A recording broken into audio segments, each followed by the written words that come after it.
So a new feature has debuted for Xbox insiders on Xbox Series consoles, and this feature was already available as for mobile devices with Xbox Game Pass Ultimate, and that is the cloud streaming feature.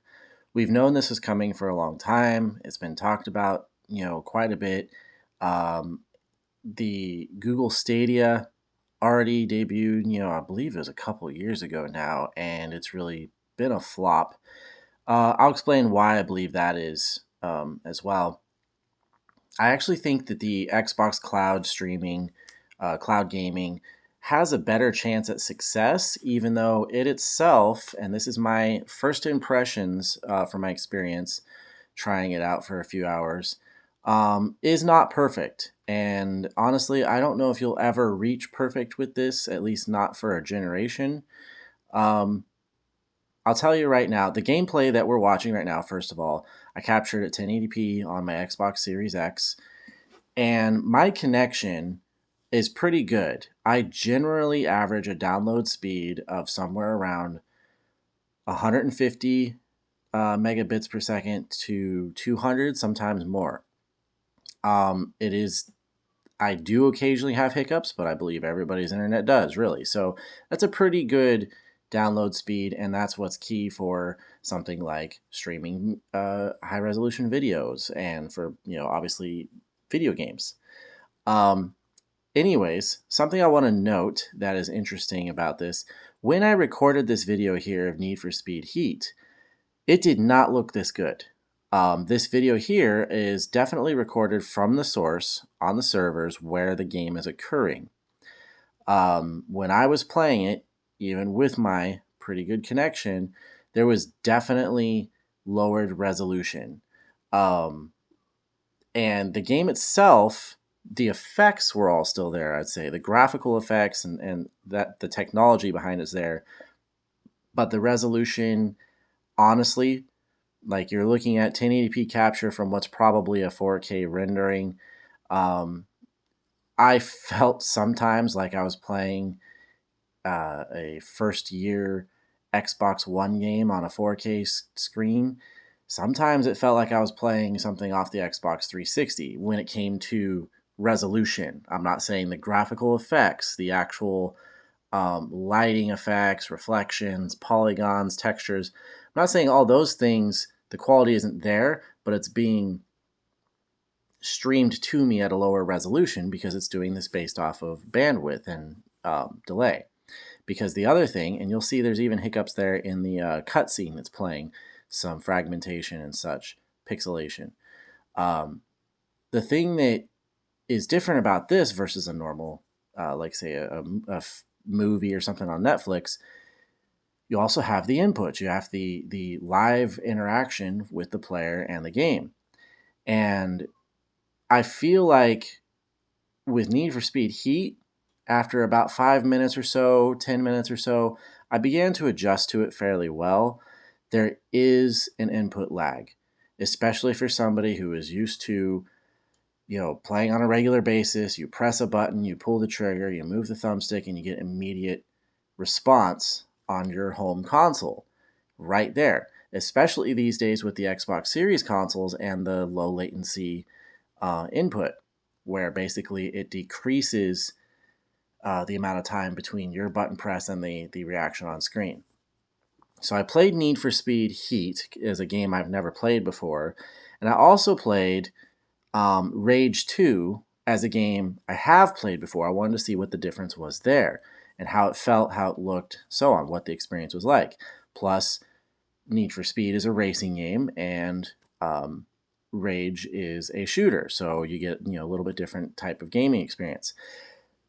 In Need for Speed, like I said, I adjusted to it. There's definitely an input lag. I don't even want to say it's bad.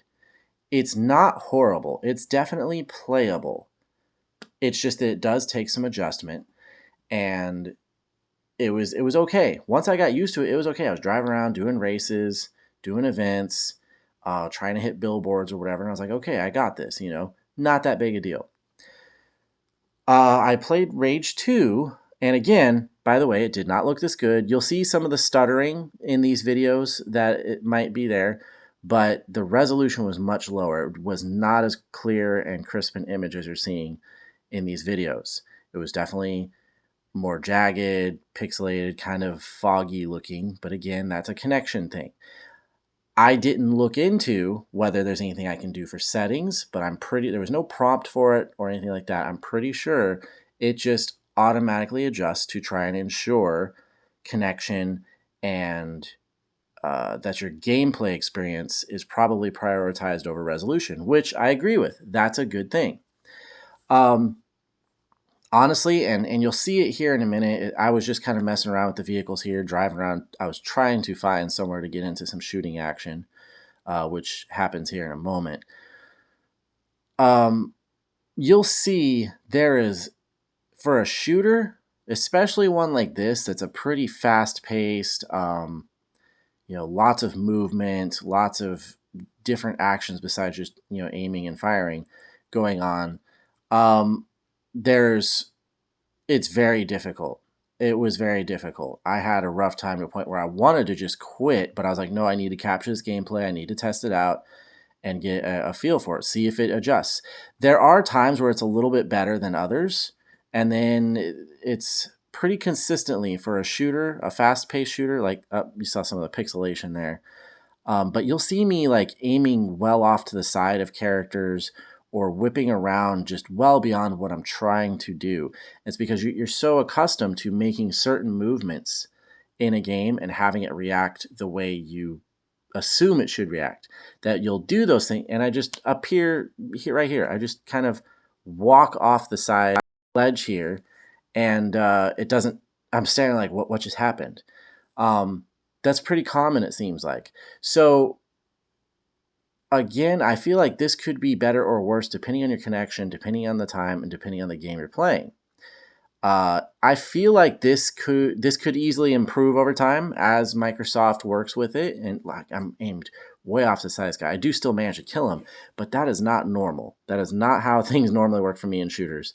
And it was a consistent issue. I felt like I was over aiming, over adjusting constantly, and just swinging back and forth past things that I was trying to interact with, or not realizing what was going on around me because it wasn't happening when it naturally felt like it should be happening. Anyways, I do feel like this is a very useful service. I think it's a great feature to have. I think that this will serve people who are playing on the Series S a lot more than people who are playing on the Series X, because the Series S has no disk drive, first of all. Second, it has more limited storage space. And I believe that the people primarily that are going to be buying a Series S are a little bit more on the casual side as a gamer. Basically, get a Series S, get Game Pass Ultimate, and you're kind of set. Not only do you have a ton of games to play, and you can download the ones you play on a regular basis, but you have the means, and this applies for Series X as well, you have the means to try out games before you buy them. So even though in some cases, like if I was trying this out, I'd be like, man, this kind of sucks. I don't really know what the true experience of Rage 2 is because of input lag. But it may not always be that bad. And again, it does give you an idea of what your experience could be like playing the game. There's some more fragmentation on the screen. And for certain games, I think it'll work better than others. Obviously, a fast-paced shooter is going to be a little bit different experience than, say, a racing game, or maybe an action-adventure game. Some of these games, things are relying on accuracy and timing, even in a platformer. You might have a platformer game or an adventure game that relies on you making jumps or landing jumps or other actions and moves with kind of a level of precision that you may not be able to get using the cloud streaming. I'm not condemning it at all. I do think that this could definitely improve. This is basically beta right here. People who have Xbox Insider consoles are really the only people that are getting this. And every single time you exit out of a game when you're playing it, it pops up with a prompt for feedback, and it wants to know what your experience was like, if it was negative, if it was positive, or what you thought was negative or positive about it. So I think that they're going to go about this the right way.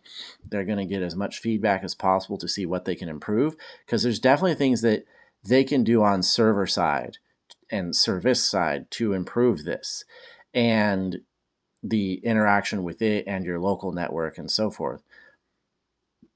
Do I think that this is going to be like the end of download gaming or disk-based gaming? Absolutely not.